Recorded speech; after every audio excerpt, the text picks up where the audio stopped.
عطا فرما کہ ہم خیر و سہولت کے ساتھ آپ کے گھر کا طواف کریں، تو مکروہ وقت نہ ہو تو سر ڈھانک کر 2 رکعت انسان نفل احرام کی نیت سے پڑھ لے، یہ بہتر ہے۔ احرام انسان کیسے باندھے، اس کے لیے مردوں کا طریقہ یہ آپ کے سامنے ہم تصاویر کی صورت میں پیش کر رہے ہیں۔ دیکھیے، ایک لمبی سی چادر لے لی جائے، چادر کا ایک سرا آپ کے دائیں ہاتھ میں ہو اور دوسرا سرا آپ کے بائیں ہاتھ میں ہو۔ آپ نے چادر کو جس اوڑھنا ہے، یہ اوڑھنے کا طریقہ ہے، بائیں ہاتھ کے ذریعے آپ چادر کو لے آئیں اور ابتدا میں یہ دیکھ لیجئے کہ قدموں کے درمیان فاصلہ دیجئے، چادر کا ایک سرا بائیں طرف سے لا کر دائیں بغل میں دبا لیں اور تھوڑا سا زائد کپڑا رکھ لیں، دائیں والے سرے کو خوب آپ نے کسنا ہے، یعنی ایک طرف بائیں طرف سے آپ نے اس کو رکھنا ہے اور جو دائیں طرف والا ہے اس کو دوسری طرف لانا ہے۔ یہ تصویر نمبر 1 میں آپ نے دیکھا۔ تصویر نمبر 2، وہی کپڑا ایک رکھا آپ نے اپنی جگہ، ایک سرا، اور اس کا جو دوسرا سرا تھا آپ اس کو اپنے بیک کی طرف لے گئے، جس طرح کوئی چیز اوڑھی جاتی ہے آپ اس کو بیک کی طرف لے گئے۔ یہ جو دوسرا حصہ تھا، دوسرے حصے کو آپ نے اپنی پشت کی طرف، بیک کی طرف اس کو جو ہے وہ اس کی تہ بنا کر آپ نے اس کو سمیٹنا شروع کر دیا ہے۔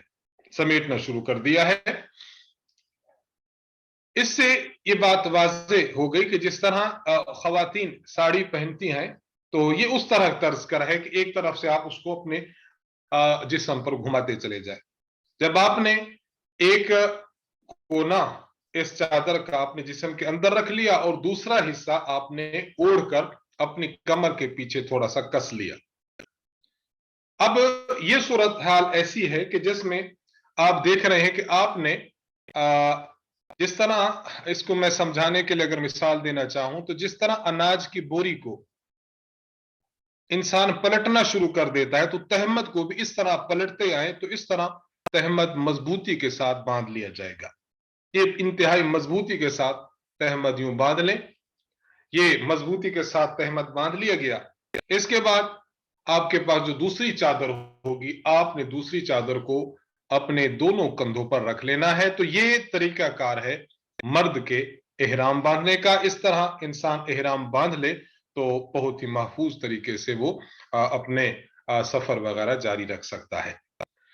ہم نے ایک بات عرض کی تھی کہ مرد جب اپنا جوتا پہنے گا تو کوئی ہوائی چپل ایسی پہن لے کہ جس میں اس کے پاؤں کی چند چیزیں نمایاں ہونی چاہیے، وہ ڈھکی ہوئی نہیں ہونی چاہیے۔ وہ 3 چیزیں ہیں۔ تصویر نمبر 1 میں آپ دیکھیے، یہ پاؤں کے اوپر جو ابری ہوئی ہڈی ہے، یہ ابری ہوئی ہڈی اور ابری ہوئی ہڈی کے دائیں طرف نیچے کی طرف پاؤں میں اور بائیں طرف نیچے کی طرف، یہ سارا ایریا کھلا ہونا چاہیے مرد کے لیے۔ نمبر 2، تصویر نمبر 2 میں دیکھیے کہ ابری ہوئی ہڈی سے آگے یعنی انسان کے انگلیوں اور انگوٹھے کی طرف جو حصہ ہے یہ ایریا بھی ڈھکا ہوا نہیں ہونا چاہیے، یہ بھی کھلا ہونا چاہیے۔ 2 چیزیں۔ تیسری چیز میں نے ایک بات عرض کی تھی، آپ دیکھ رہے ہیں تصویر نمبر 3، مرد کے لیے یہ دونوں ٹخنے اور ٹخنوں کے بالکل بیک میں جو ایریا ہے پاؤں کا، جسے آپ پاؤں کی پشت بھی کہہ سکتے ہیں، تو ٹخنے اور ٹخنے کے ساتھ یہ جو ایریا لگا ہوا ہے یہ ایریا بھی ڈھکنا نہیں چاہیے۔ اس سے پتا چلا کہ اگر کسی نے جرابیں پہن لی تو جرابیں پہننا جائز نہیں ہے، کسی نے موزے پہن لیے چمڑے کے تو وہ پہننا جائز نہیں ہے، بلکہ ایک ایسی چپل پہن لی جائے جسے ہمارے ہاں ہوائی چپل کہتے ہیں، کینچی چپل بھی کہتے ہیں کہ کینچی کی طرح اس کی 2 شاخیں ہوا کرتی ہیں۔ تو مردوں کے لیے احرام میں جوتے کے لیے یہ 3 بنیادی طور پر پاؤں کے حصے ظاہر ہونا چاہیے۔ اس کے لیے کینچی چپل، ہوائی چپل ایسی دیکھ لی جائے جس میں یہ تینوں کے تینوں حصے ظاہر نہ ہوں، ظاہر ہونے چاہیے۔ یہ طریقہ کار تھا مردوں کا۔ خواتین کے احرام کا جو طریقہ ہے اسے بہت ہی اچھی طرح سمجھنا چاہیے۔ دیکھیے، خواتین کو احرام باندھنے کے لیے کسی خاص قسم کے لباس پہننا ضروری نہیں ہے۔ عام معمول کے جو کپڑے ہیں وہ پہنتے ہیں تو بہت اچھا ہے، سلے ہوئے کپڑے یہ مرد کے لیے پہننا منع ہے، خواتین کے لیے پہننا منع نہیں ہے۔ خواتین معمول کے جو کپڑے پہنے ہوئے ہیں بس وہی کپڑے پہنے رکھیں۔ اسی طرح مردوں کی طرح جس طرح معاملہ تھا کہ ان کو خاص قسم کا جوتا پہننا ضروری ہے جس میں وہ 3 حصے پاؤں کے نمایاں نظر آنے چاہیے، لیکن یہاں خواتین کا معاملہ بالکل جدا ہے۔ خواتین کو کسی خاص قسم کا جوتا پہننے کی کوئی ضرورت نہیں، اگر وہ بند جوتا پہن لے تو بھی کوئی حرج نہیں ہے، کھلا جوتا پہن لے، اپنی ضرورت اور سہولت کے مطابق جو جوتا پہننا چاہے پہن سکتی ہے۔ اسی طرح اگر خاتون جرابیں پہننا چاہے، اگر خاتون دستانے پہننا چاہے، چمڑے کے موزے پہننا چاہے تو جو پہننا چاہے وہ پہن سکتی ہے۔ مردوں کا معاملہ جوتوں کے متعلق الگ ہے اور خواتین کا معاملہ جوتوں کے متعلق بالکل الگ ہے۔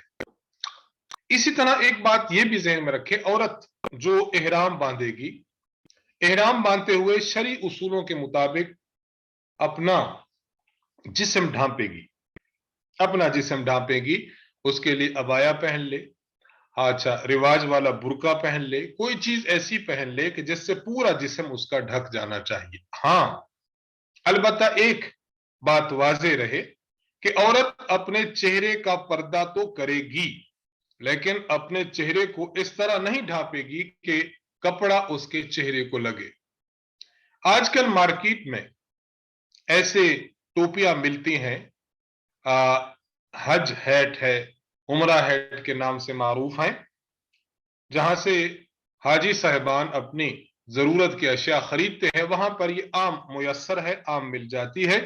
تو خاتون وہ ہیٹ پہن لے، اس کا طریقہ کار یہ ہے کہ جب ہیٹ پہنے گی تو ان کا چہرہ جو ہے وہ پردہ بھی آ جائے گا چہرے پر، اور ساتھ ساتھ یہ ہے کہ جو کپڑا ہے، جس طرح آپ دیکھ لیجئے نا کھلاڑی لوگ ہوتے ہیں تو کھلاڑی لوگ جب کھیل کر رہے ہوتے ہیں تو ان کے پاس ایک ٹوپی ہوتی ہے جس سے ہم اردو میں چھجے والی ٹوپی کہہ سکتے ہیں، تو وہ ٹوپی اپنے سامنے کر لے اور اس کے اوپر کپڑا نیچے لٹکا ہوا ہوتا ہے تو اس سے پردہ بھی ہو جاتا ہے کہ عورت کا چہرہ نظر نہیں آتا، اور ساتھ ساتھ یہ ہے کہ چہرہ کپڑے سے محفوظ ہو جاتا ہے، کپڑا چہرے کو نہیں لگتا، تو اس قسم کی ٹوپی خاتون کو پہننی چاہیے۔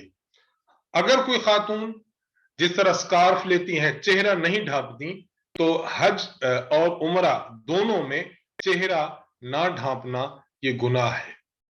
چہرہ ڈھانپے البتہ کپڑا آپ کے چہرے کو نہ لگے، تو دونوں کام اس ہیڈ سے ہو جاتے ہیں۔ اگر آپ ہیڈ استعمال کریں تو ہیڈ کے استعمال سے ایک تو یہ ہوگا کہ چہرہ کا پردہ ہو جائے گا، اور دوسرا یہ ہے کہ اس طرح کے ہیڈ سے کپڑا آپ کے چہرے کو نہیں لگے گا۔ ساتویں بات اور اہم بات یہ کہ عورت اس دوران کوئی زیور پہننا چاہے پہن سکتی ہے، دستانے گلوز پہننا چاہے پہن سکتی ہے، موزے، بند جوتے، سر پر کوئی رومال، جو چیز بھی وہ اپنی سہولت کو دیکھنا چاہے وہ کر سکتی ہے، لیکن بس اسی چیز کا جو ہے وہ خیال کرنا چاہیے کہ عورت اپنے چہرے کو پر کپڑا نہ لگنے دے۔ 8ویں اور اہم بات یہ ہے کہ عورت مثلا اگر وہاں پر جو خواتین ہیں عموماً سب کے برقعے سیاہ ہوتے ہیں، عبایا سیاہ ہیں، تو بعض مرتبہ ایسا ہوتا ہے اور ہوتا بھی ہے کہ خواتین جب ایک قسم کا کوئی برقع پہنتی ہیں تو عموماً پھر جو ان کے ساتھ مرد ہوتے ہیں یا دیگر خواتین ہوتی ہیں ان کو پہچان نہیں ہو پاتی، اس لیے ایسے موقع پر اگر خواتین یہ چاہیں کہ ان کا کوئی امتیازی کوئی پہچان کے لیے کوئی نشانی ہو تو وہ اپنے برقعے پر کوئی پھول بنا سکتی ہیں، اچھا کوئی ریبن لگا سکتی ہیں، اسی طرح یا کوئی پٹی لگا سکتی ہے، خاص رنگ کا خاص قسم کا رومال پہن سکتی ہیں، کوئی ایسی نشانی واضح کر دیں کہ جس سے معلوم ہو جائے کہ یہ فلاں خاتون ہے تو بالکل اس کی اجازت ہے اور اس میں کوئی حرج کی بات نہیں ہے۔ ہم نے آپ سے ایک بات ہی عرض کی کہ خواتین اپنے لیے ہیڈ کا استعمال کریں تو پردہ بھی ہو جائے گا اور کپڑا ان کے چہرے کو نہیں لگے گا. تو اس کے لیے یہ تصویر آپ سے شیئر کی جا رہی ہے کہ دیکھیں اس طرح خاتون جو ہے وہ ہیڈ کا استعمال کرنا چاہے تو بالکل کر سکتی ہے. یہ بالکل واضح ہے. اور مزید یہ کہ آج کل بعض ایسے ہیڈز بھی ہیں کہ جن کا اوپر والا حصہ جالی نما ہے. عورت باہر دیکھنا چاہے تو اس کو واضح نظر آتا ہے, اس میں کسی قسم کا کوئی مسئلہ نہیں ہوتا. تو خیر خواتین ہیڈ کا استعمال کریں, باقی ان کے لیے احرام باندھنے کے حوالے سے, کپڑوں کے حوالے سے کوئی اور پابندی نہیں ہے. اپنی سہولت اور ضرورت کو دیکھتے ہوئے وہ جو ترتیب بنانا چاہیں بنا سکتی ہیں. خواتین کے لیے چند اہم مزید ہدایات ہیں جو بڑی اہم ہیں, سمجھ لینی چاہیے. پہلی بات یہ کہ بغیر محرم کے کوئی خاتون عمرہ کا سفر نہ کرے. حدیث مبارک میں ہے, حضرت صلی اللہ علیہ وسلم نے ارشاد فرمایا, اگر کوئی خاتون بغیر محرم کے 3 دن کا یا زائد کا سفر کرتی ہے تو اللہ تبارک و تعالیٰ کے پیغمبر نے اس پر سخت وعید اور ڈر سنایا ہے. فقہائے کرام نے واضح لکھا ہے کہ 3 دن کا سفر سے مراد یہ ہے کہ وہ شرعی سفر ہو جس کی مقدار 78 کلومیٹر, اور اگر ہم مائلز میں دیکھنا چاہیں تو 48 مائلز 48 میل اور 78 کلومیٹر, اتنا سفر خاتون کے لیے اکیلے کرنا بغیر محرم کے جائز نہیں ہے. اس لیے اگر کوئی خاتون عمرہ پر جانا چاہتی ہے, بہت اچھی نیت ہے, بہت اچھی بات ہے, لیکن اپنے محرم کا ساتھ انتظام ضرور کرے. نمبر 2, دوسری اور اہم بات یہ ہے کہ بچوں کے حوالے سے خواتین بہت زیادہ فکر مند بھی ہوں اور بہت زیادہ اس کے لیے توجہ بھی درکار ہے. بعض خواتین ایسی ہوتی ہیں جو بچوں کی صفائی کے لیے گیلے قسم کے ٹیشو پیپر, جن کو وائپس کہتے ہیں, وہ استعمال کرتی ہیں. یہ بات یاد رہے, آگے آ بھی رہا ہے کہ احرام کی حالت میں آپ نے خوشبو نہیں لگانی, خوشبودار کوئی چیز استعمال نہیں کر لی. کسی چیز کو خوشبو لگی ہے تو اس کو آپ نے ہاتھ نہیں لگانے. اس لیے اس قسم کے جو ٹیشوز ہیں گیلے قسم کے, تو ان کو استعمال نہ کیا جائے. ہاں البتہ ایسے استعمال آپ کریں کہ جس میں کسی قسم کی کوئی خوشبو نہ ہو. ایسے وائپس کہ بغیر خوشبو کے ہوں وہ ہمارے پاکستان سے بھی مل جاتے ہیں, ہر جگہ سے مل جاتے ہیں. بہرحال ان کا استعمال کرنا چاہیے. ایک بات بچوں کے حوالے سے دوسری اور اہم بات یہ ہے کہ بچوں کو ہر وقت اپنی نگرانی میں رکھیں. اگر بچے آپ ساتھ لے کر جاتی ہیں, بچوں کو نگرانی میں رکھیں. بعض دفعہ ایسا ہوتا ہے کہ بچے گم ہو جاتے ہیں. اگر کوئی آپ کا بلڈنگ کا کارڈ ہے, بچے کا نام ہے, بلدیت ہے, اور اس بچے کا جو پاسپورٹ نمبر ہے وہ لکھا ہوا ہو, اچھا اس کے والد یا والدہ کا موبائل نمبر لکھا ہوا ہو, یہ اس چیز کا بہت زیادہ اہتمام کریں کہ اگر بچے ساتھ لے جائیں تو ان کے حفاظت کا بہت اہتمام ہونا چاہیے. وگرنہ این ایسے موقع پر بچہ ایسا گم ہوتا ہے کہ بعض دفعہ 1 ہفتے بعد بچے ملتے ہیں, تو پوری جو ہے وہ ترتیب اور عمرے کے سفر میں ساری کی ساری جو عورت کی توجہ ہے وہ اسی بچے کی طرف چلی جاتی ہے. اس لیے بچوں کے معاملہ میں بس نگرانی رکھیں, اپنے ساتھ رکھیں. بعض بچے ایسے ہوتے ہیں جسے ہم شرارتی بچے کہہ سکتے ہیں, چلبلے قسم کے بچے, تو ان کو اگر آپ نے اپنے ساتھ رکھنا ہے تو ہارنس بیلٹ مل جاتے ہیں. بیلٹ ایسا ملتا ہے کہ آپ بچے کی کمر میں باندھ لیں اور اس بیلٹ کو اپنے ہاتھ میں رکھ لیں, یا مرد حضرات ہوتے ہیں وہ بھی اپنی کمر میں باندھ لیتے. اس سے بچہ دائیں بائیں نہیں جاتا, بالکل آپ کے قریب قریب ہوگا.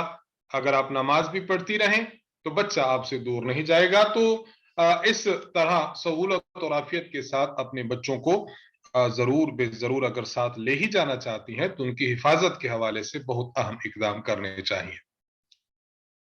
خواتین کے لیے تیسری اور اہم بات یہ ہے, بعض مرتبہ ایسا ہوتا ہے ویزا لگ چکا ہے, ٹکٹ اوکے ہو چکی ہے, خاتون ابھی سفر کرنے ہی والی تھی کہ مینسز شروع ہو گئے, یا یہ ہے کہ بعض مرتبہ احرام باندھ لیا, احرام باندھنے کے بعد مینسز شروع ہو گئے. اگر پہلے یہ عذر ہو جاتا ہے یا بعد میں عذر ہو جاتا ہے تو آپ ایئرپورٹ پر پہنچی ہیں, آپ وہاں سے احرام باندھ لیں.